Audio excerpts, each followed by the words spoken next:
Bipartisan talks stall on Affordable Care Act premium subsidies. A longtime healthcare leader announces his retirement from Congress. And the federal government enters another partial government shutdown. For the week of February 2nd, 2026. From Capitol Hill in Washington, D.C., this is Health on the Hill, brought to you by Heart Health Strategies. I'm Matt Duckworth.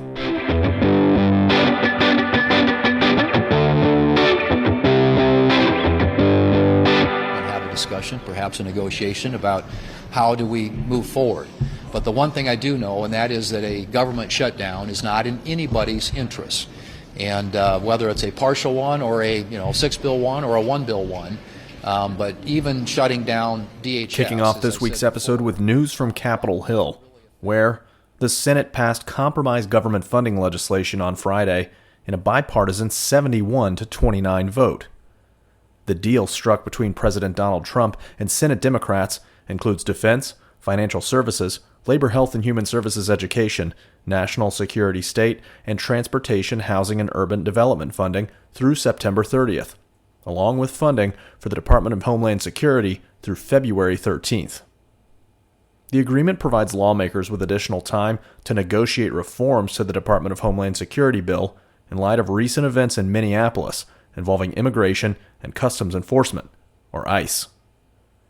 The package contains nearly $117 billion in discretionary funding for the U.S. Department of Health and Human Services, in line with fiscal year 2025 funding levels, and rejecting the deeper cuts to HHS proposed by the president's budget request. The legislation also includes provisions to reform the pharmacy benefit manager industry and extensions of key healthcare programs, such as the Medicare Dependent Hospital Program, Medicare telehealth flexibilities, the Acute Hospital Care at Home waiver, and virtual cardiopulmonary rehabilitation services. The Senate package also contains approximately $16 billion in congressionally directed spending, with healthcare-related earmarks set to receive $986 million. While the deal averts a lengthy government shutdown, a partial government shutdown did go into effect early Saturday morning. The House of Representatives will take up the spending package when it returns to session on Monday. But House Democrats informed GOP leadership over the weekend that they will not help fast-track passage of the funding package to reopen the government. As a result, passage of the package through regular order is not expected until Tuesday at the earliest.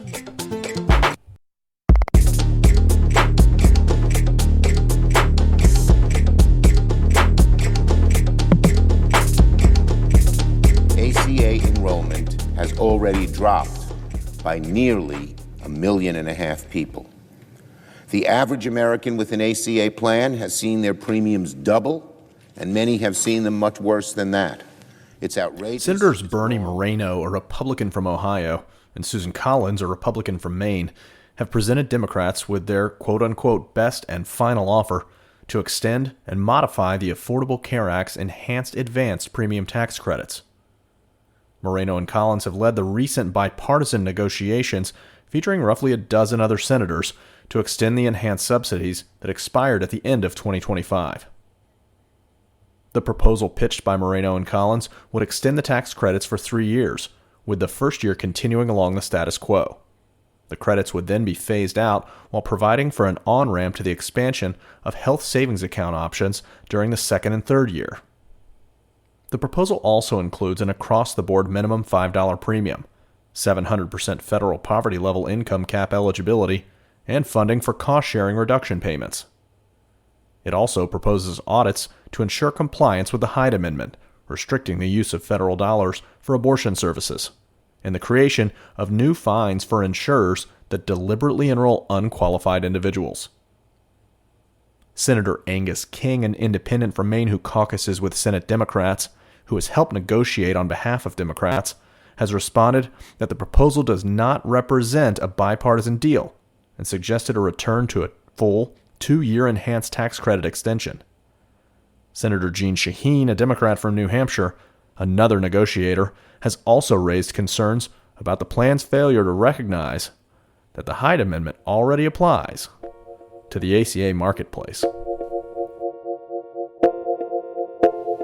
Mr. President, when government wastes taxpayer money, taxpayers have a right to know what happened.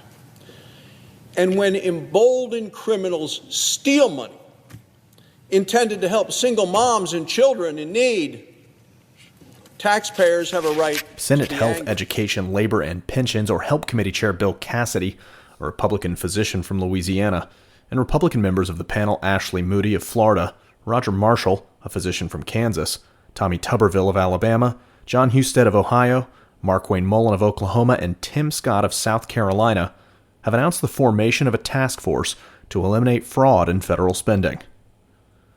The new group's anti-fraud efforts will be based on subject matter, with Senators Moody and Marshall leading the work in the healthcare space. The launch of the task force follows reports of fraud and abuse related to federal child care funding in Minnesota, as well as the committee's creation of an online portal for Americans to report fraud involving taxpayer dollars. Our gym memberships in the U.S. have doubled since the year 2000, and obesity has gone up in the same period. So there's some mismatch between our obsession with exercise and our actual outcomes that we're seeing. And I think it's that we have not actually rebuilt constitutive. That was the voice of the nominee to be the next U.S. Surgeon General, Dr. Casey Means, who reportedly will have a confirmation hearing in front of the Senate Help Committee on February 25th. The hearing was originally scheduled for last November, but was postponed due to the nominee's pregnancy. Means is a medical doctor, wellness influencer, and co-founder of the biowearables and health tracking company Levels. She graduated medical school but dropped out of her surgical residency in her 5th year, opting to open a functional medicine practice. Means was tapped for the position of Surgeon General last May after the White House withdrew the nomination of former Fox News contributor Jeanette Neshawan. Thank you, Mr. Chairman, and thank our witnesses for being here today. The U.S. is spending more, we touched on this, more dollars on health care, and we're getting sicker as a nation. So final news today. Representative Vern Buchanan, a Republican from Florida, has announced that he will not seek re-election this year. Buchanan has served in the House of Representatives for 20 years. He currently serves as the Vice Chair of the House Ways and Means Committee and of the Chair of its Subcommittee on Health. Good morning and welcome everyone to the organizational meeting for the 119th Congress. And I welcome everyone to the first Help Committee meeting of the 119th Congress. Good morning and welcome everyone to the first meeting of the House Committee on Energy and Commerce of the 119th Congress. The Finance Committee will continue its long tradition of addressing these matters in a manner that invites bipartisanship. We end each week's episode with the call to order, where we lightning round congressional meetings and hearings in the near future that you need to know about. First, on Tuesday, February 3rd at 10 a.m., the Senate Health, Education, Labor, and Pensions, or HELP Committee, hosts a hearing titled Modernizing the National Institutes of Health. Faster discoveries, more cures. Second, on Tuesday, February 3rd at 10:15 a.m., the House Education and Workforce Subcommittee on Health, Employment, Labor, and Pensions convenes the hearing Building an AI-Ready America, Adopting AI at Work. Third, on Tuesday, February 3rd at 10:30 a.m., the House Energy and Commerce Subcommittee on Oversight and Investigations hosts a hearing entitled Common Schemes, Real Harm, Examining Fraud in Medicare and Medicaid. And last, on Wednesday, February 4th at 4 p.m., the Senate Veterans Affairs Committee gavels in a hearing titled Independent Spirits, Veteran Health and Healing Through Adaptive Sports.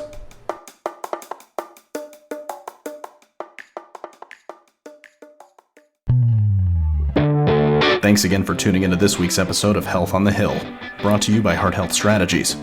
For more information on this week's healthcare happenings in the administration and on Capitol Hill, you can visit our website at hhs.com and click on the news section at the top of the page. You can subscribe anywhere you get your podcasts, including Apple Podcasts, Spotify, YouTube, and SoundCloud. Did we miss a story you wanted to hear this week? If so, email me at mduckworth@hhs.com, and we may include it in our next episode. Have a great week, and stay healthy.